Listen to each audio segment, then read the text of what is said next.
La Biblia en un año. Día 330. Primera de Corintios, capítulo 1. Pablo. Llamado a ser apóstol de Jesucristo por la voluntad de Dios. Y el hermano Sóstenes. A la iglesia de Dios que está en Corinto. A los santificados en Cristo Jesús, llamados a ser santos con todos los que en cualquier lugar invocan el nombre de nuestro Señor Jesucristo, Señor de ellos y nuestro. Gracia y paz a vosotros, de Dios nuestro Padre y del Señor Jesucristo. Gracias doy a mi Dios siempre por vosotros. Por la gracia de Dios que os fue dada en Cristo Jesús, porque en todas las cosas fuisteis enriquecidos en Él. En toda palabra y en toda ciencia, así como el testimonio acerca de Cristo ha sido confirmado en vosotros. De tal manera que nada os falta en ningún don. Esperando la manifestación de nuestro Señor Jesucristo, el cual también os confirmará hasta el fin, para que seáis irreprensibles en el día de nuestro Señor Jesucristo. Fiel es Dios, por el cual fuisteis llamados a la comunión con su Hijo Jesucristo nuestro Señor. Os ruego, pues, hermanos, por el nombre de nuestro Señor Jesucristo, que habléis todos una misma cosa, y que no haya entre vosotros divisiones, sino que estéis perfectamente unidos en una misma mente y en un mismo parecer. Porque he sido informado acerca de vosotros, hermanos míos, por los de Cloe, que hay entre vosotros contiendas. Quiero decir, que cada uno de vosotros dice: yo soy de Pablo, y yo de Apolos, y yo de Cefas, y yo de Cristo. ¿Acaso está dividido Cristo? ¿Fue crucificado Pablo por vosotros? ¿O fuisteis bautizados en el nombre de Pablo? Doy gracias a Dios de que a ninguno de vosotros he bautizado, sino a Crispo y a Gayo, para que ninguno diga que fuisteis bautizados en mi nombre. También bauticé a la familia de Estéfanas, de los demás, no sé si he bautizado a algún otro. Pues no me envió Cristo a bautizar, sino a predicar el Evangelio, no con sabiduría de palabras, para que no se haga vana la cruz de Cristo. Porque la palabra de la cruz es locura a los que se pierden, pero a los que se salvan, esto es, a nosotros, es poder de Dios. Pues está escrito: destruiré la sabiduría de los sabios, y desecharé el entendimiento de los entendidos. ¿Dónde está el sabio? ¿Dónde está el escriba? ¿Dónde está el disputador de este siglo? ¿No ha enloquecido Dios la sabiduría del mundo? Pues ya que en la sabiduría de Dios, el mundo no conoció a Dios mediante la sabiduría, agradó a Dios salvar a los creyentes por la locura de la predicación. Porque los judíos piden señales, y los griegos buscan sabiduría, pero nosotros predicamos a Cristo crucificado. Para los judíos ciertamente tropezadero, y para los gentiles locura, mas para los llamados, así judíos como griegos, Cristo poder de Dios y sabiduría de Dios.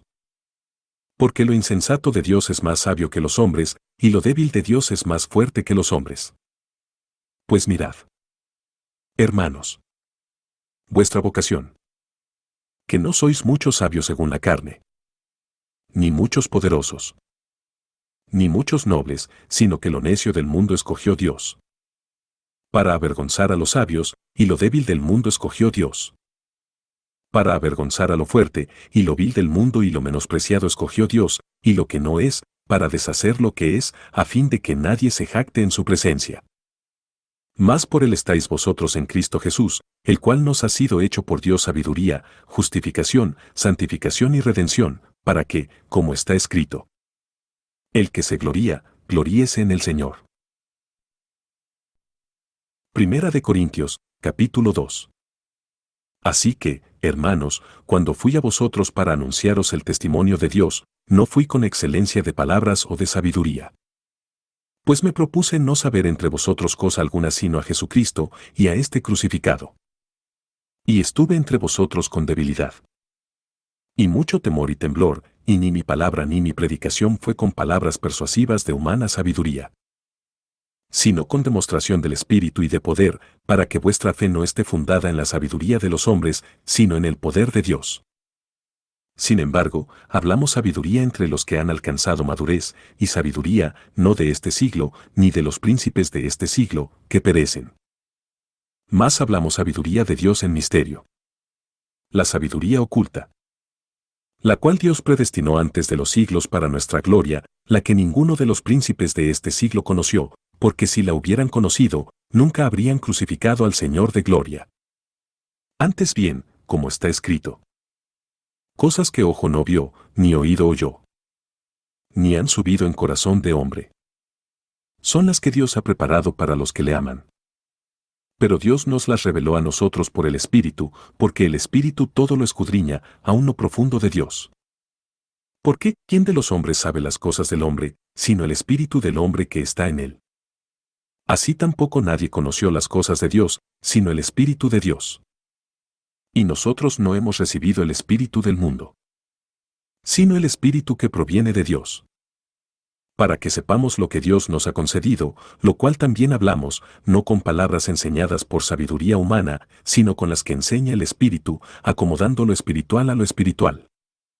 Pero el hombre natural no percibe las cosas que son del Espíritu de Dios, porque para él son locura, y no las puede entender, porque se han de discernir espiritualmente. En cambio el espiritual juzga todas las cosas, pero él no es juzgado de nadie. ¿Por qué? ¿Quién conoció la mente del Señor? ¿Quién le instruirá? Mas nosotros tenemos la mente de Cristo. Primera de Corintios, capítulo 3. De manera que yo, hermanos, no pude hablaros como a espirituales, sino como a carnales, como a niños en Cristo. Os di a beber leche y no vianda, porque aún no erais capaces, ni sois capaces todavía, porque aún sois carnales, pues habiendo entre vosotros celos, contiendas y disensiones, no sois carnales, y andáis como hombres. Porque diciendo el uno, yo ciertamente soy de Pablo, y el otro, yo soy de Apolos, ¿no sois carnales? ¿Qué, pues, es Pablo, y qué es Apolos?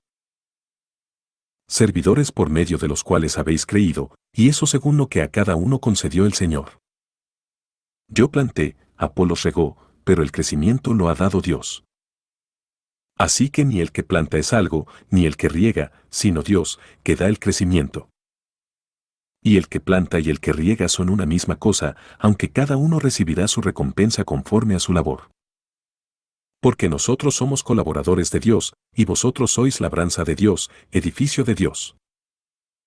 Conforme a la gracia de Dios que me ha sido dada, yo como perito arquitecto puse el fundamento, y otro edifica encima, pero cada uno mire cómo sobreedifica. Porque nadie puede poner otro fundamento que el que está puesto, el cual es Jesucristo. Y si sobre este fundamento alguno edificare oro, plata, piedras preciosas, madera, heno, hojarasca, la obra de cada uno se hará manifiesta, porque el día la declarará, pues por el fuego será revelada, y la obra de cada uno cual sea, el fuego la probará. Si permaneciere la obra de alguno que sobreedificó, recibirá recompensa. Si la obra de alguno se quemare, él sufrirá pérdida, si bien él mismo será salvo, aunque así como por fuego. ¿No sabéis que sois templo de Dios, y que el Espíritu de Dios mora en vosotros? Si alguno destruyere el templo de Dios, Dios le destruirá a él, porque el templo de Dios, el cual sois vosotros, santo es. Nadie se engaña a sí mismo, si alguno entre vosotros se cree sabio en este siglo, hágase ignorante, para que llegue a ser sabio. Porque la sabiduría de este mundo es insensatez para con Dios, pues escrito está: Él prende a los sabios en la astucia de ellos. Y otra vez: El Señor conoce los pensamientos de los sabios, que son vanos. Así que, ninguno se gloríe en los hombres, porque todo es vuestro. Sea Pablo, sea Apolos, sea Cefas, sea el mundo, sea la vida, sea la muerte, sea lo presente, sea lo porvenir, todo es vuestro, y vosotros de Cristo, y Cristo de Dios.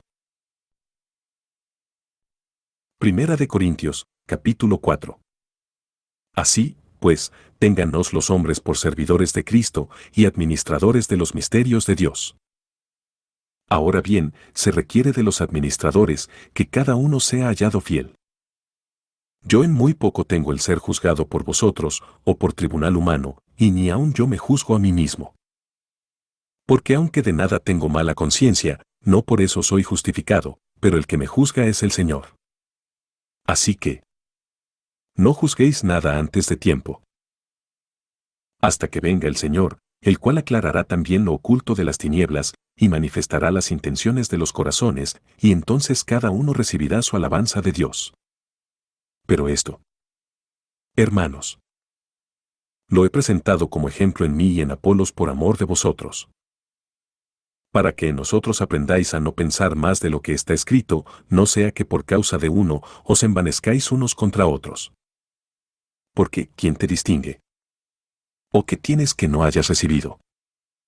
Y si lo recibiste, ¿por qué te glorías como si no lo hubieras recibido? Ya estáis saciados, ya estáis ricos, si nosotros reináis. Y ojalá reinaseis, para que nosotros reinásemos también juntamente con vosotros.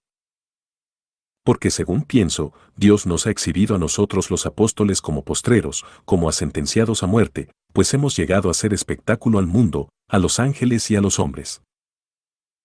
Nosotros somos insensatos por amor de Cristo, mas vosotros prudentes en Cristo, nosotros débiles, mas vosotros fuertes, vosotros honorables, mas nosotros despreciados. Hasta esta hora padecemos hambre, tenemos sed, estamos desnudos, somos abofeteados, y no tenemos morada fija. Nos fatigamos trabajando con nuestras propias manos, nos maldicen, y bendecimos, padecemos persecución, y la soportamos. Nos difaman, y rogamos, hemos venido a ser hasta ahora como la escoria del mundo, el desecho de todos. No escribo esto para avergonzaros, sino para amonestaros como a hijos míos amados.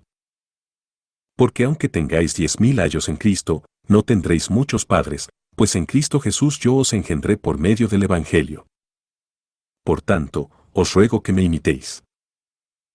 Por esto mismo os he enviado a Timoteo, que es mi hijo amado y fiel en el Señor, el cual os recordará mi proceder en Cristo, de la manera que enseño en todas partes y en todas las iglesias. Mas algunos están envanecidos, como si yo nunca hubiese de ir a vosotros. Pero iré pronto a vosotros, si el Señor quiere, y conoceré, no las palabras, sino el poder de los que andan envanecidos. Porque el reino de Dios no consiste en palabras, sino en poder. ¿Qué queréis? ¿Iré a vosotros con vara, o con amor y espíritu de mansedumbre?